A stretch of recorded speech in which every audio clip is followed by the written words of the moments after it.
O homeschooling, ou ensino domiciliar, está sendo finalmente debatido no Congresso Nacional. Vão, por fim, decidir se pode ou não pode, em que circunstâncias, com quais regras, né? E é um tema, como tantos outros, que está muito viciado pelo nosso clima polarizado, né? Então, gente que defende partindo da ideia de que as escolas são fábricas de comunistas, tem doutrinação, tem sexo, não sei o quê, não sei o quê. E, no fundo, sonham com o homeschooling, com o ensino domiciliar, como uma verdadeira fábrica caseira de sectarismo, às vezes religioso. Esse é um lado. Do outro lado também, existem pessoas que acham que tudo o que diz respeito ao homeschooling necessariamente cai nisso. A todo mundo que fala em ensino domiciliar, portanto, está querendo fazer lavagem cerebral de criança ou está querendo abusar de criança.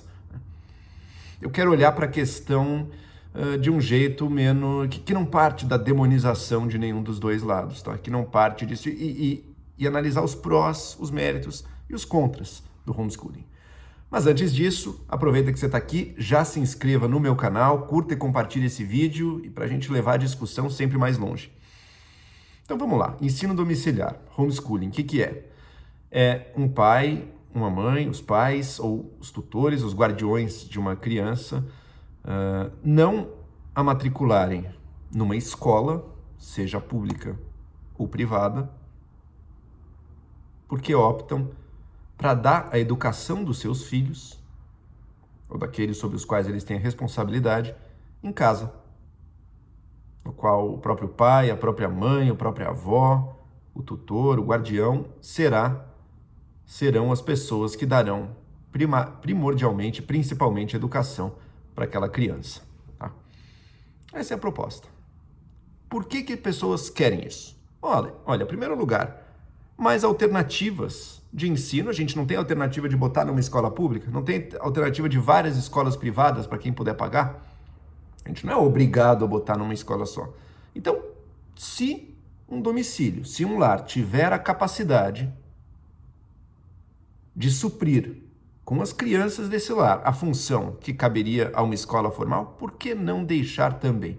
Afinal de contas, a educação e os rumos da educação que os nossos filhos têm, dentro de certos limites, são um direito dos pais de escolherem. Né? É um direito e um dever. Né? Os pais não têm o direito de abrir mão, de dizer, não vou dar educação para os meus filhos. Isso não existe. Mas como vai ser dado e qual meio que vai ser utilizado, há um belo espaço de escolha e de autonomia, o que é correto. Cada família vai dar aquela educação que ela vê dentro de certos limites, que ela vê como tendo mais a ver com as prioridades da família, os valores que eles têm, né? E se adequando mais às suas necessidades. Às vezes, uma criança pode ter necessidades especiais, e a gente sabe como, infelizmente, muitas escolas do Brasil não estão preparadas para lidar com isso. Para desafios que, às vezes, um familiar está mais preparado a lidar com as necessidades específicas daquela criança do que uma escola que, às vezes, tem poucos recursos. Devemos lutar por escolas melhores, sem dúvida, mas até elas melhorarem, a família não precisa ficar sem nada também. Se ela for capaz de dar essa educação, por que não fazê-lo? Né? Às vezes, vai ser uma educação até com mais qualidade do que a alternativa nas escolas. Porque a gente sabe que as escolas públicas, e não só, grande parte das escolas privadas brasileiras tem a qualidade muito baixa. Inclusive, na questão da socialização das crianças, muitas vezes há realidades horríveis também de bullying, em que a criança não se integra, em que acaba sendo objeto de violência ali, com as autoridades escolares fazendo vistas grossas ou não vendo direito.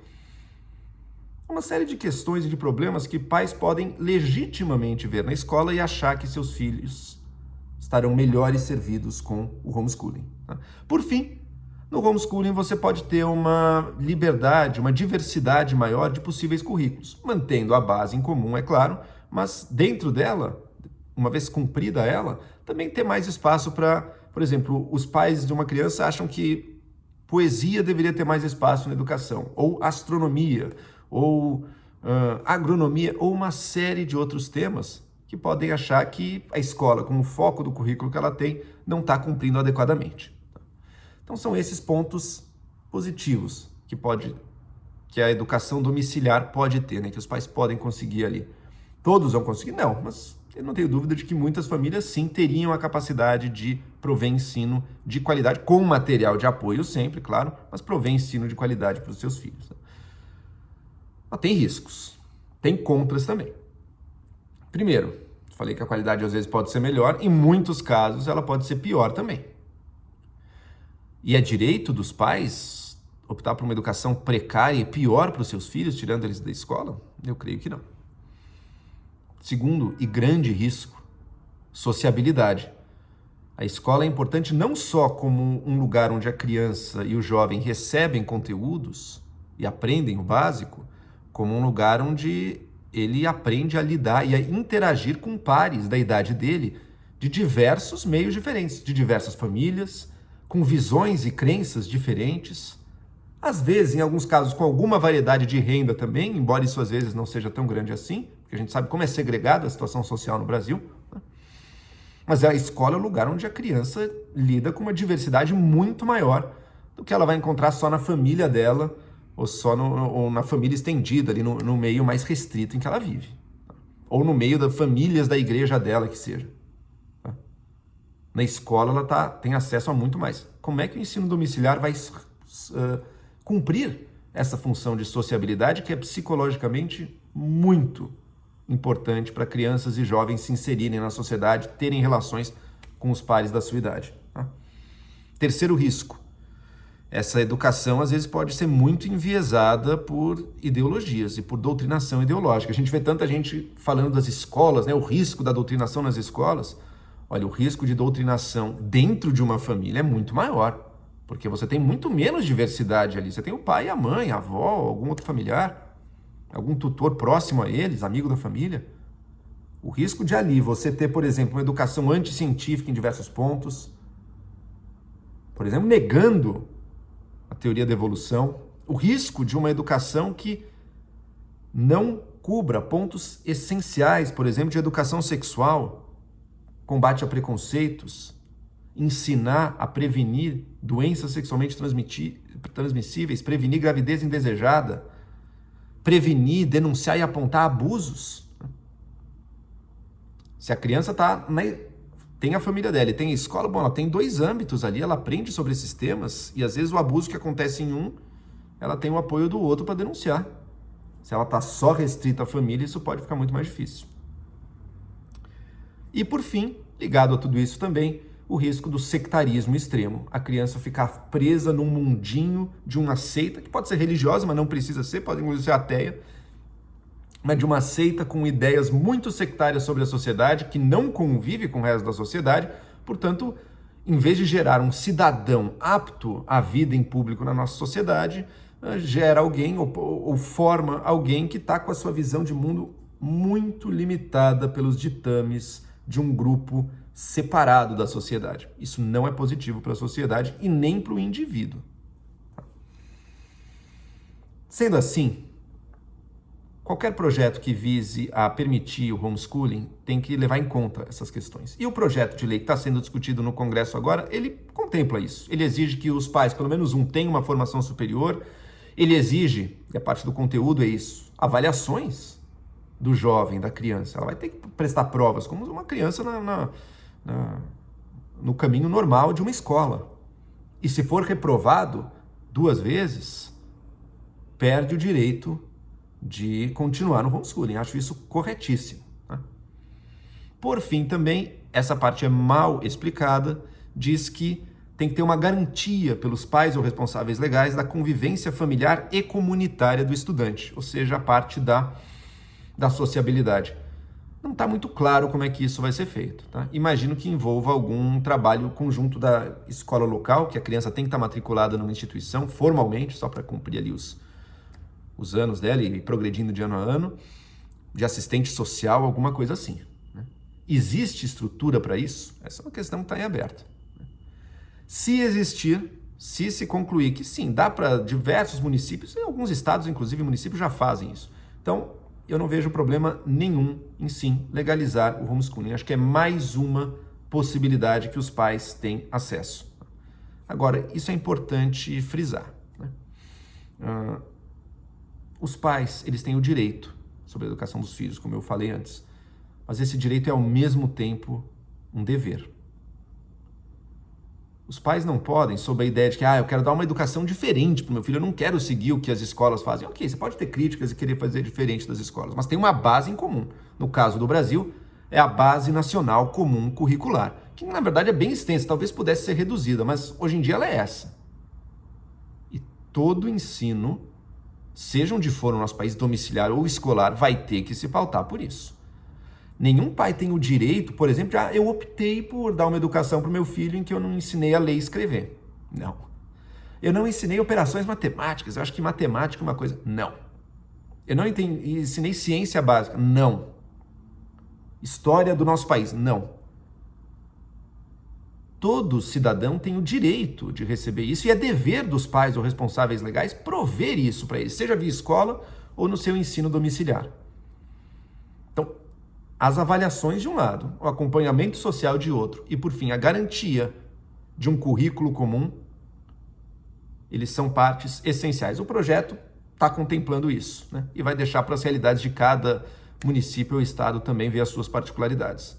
Por isso, da forma que está, eu sou favorável a esse projeto. Lembrando, contudo, talvez esse seja o principal. Educação domiciliar vai ser sempre para uma minoria. Para casos muito específicos. Eu mesmo, eu teria a mínima condição de dar para os meus filhos o que a escola proporciona, mas de jeito nenhum. Primeiro que eu ia ter que parar de trabalhar e não ia ter como fazer mais nada, né? Eu não teria condições de fazer isso. A maior parte dos lares não teria condições. Alguns sim. Alguns teriam e podem fazer um bom trabalho, mas muitas vezes eu vejo o homeschooling como assim, a alternativa ao ensino público. Agora é a solução para a educação. Nunca vai ser. Vai ser sempre uma realidade ínfima. E não é porque é ínfima que não possa existir, né? Mas é uma minoria tão pequena, para que permitir? Permita, se puder fazer isso bem feito, ok. É o espaço legítimo para isso. Mas jamais vai substituir e jamais vai ser alternativa a uma política pública de educação para o país que precisa passar por caminhos públicos, que pode ser a própria escola pública ou podem ser outras alternativas, mas nas quais, em todas elas, sem dúvida, o Estado está diretamente ligado à garantia de acesso, à avaliação, aos conteúdos. No caso do Brasil, é a escola pública, não tem dúvida, não existe nenhuma outra alternativa no horizonte. Infelizmente, um debate sobre o homeschooling, que devia ser algo mais lateral, virou uma grande campanha, e é um erro isso, é um erro. Primeiro, de um lado, que se quer ser sectário, vai ter uma estrutura de Estado fiscalizando para não permitir isso, mas também do outro, que leva isso, você sabe, essa pequena minoria é um ataque à educação. Não é. Mas se no debate público vira meio que isso, daí você perde de vista o que deveria ser o foco. Adota uma posição nada pragmática de combater com a ferro e fogo uma possibilidade, a princípio, legítima, e permite que, então, fortalece no imaginário público essa ideia falsa de que um é alternativa ao outro. E para a imensa maioria das crianças desse país, não, é escola, para a maioria delas é escola pública, e também, para um grupo grande, mas não tão majoritário, a escola privada também. É na melhora das escolas, e é na aposta em escolas e professores que reside a possibilidade de melhorar a educação desse país. Homeschooling é uma permissão justa, legítima, mas sempre será para uma ínfima minoria. Espero que passe com os devidos cuidados, com os devidos reparos, mas que não monopolize a pauta do debate da educação, como infelizmente tem feito um governo que não faz rigorosamente nada pelo tema.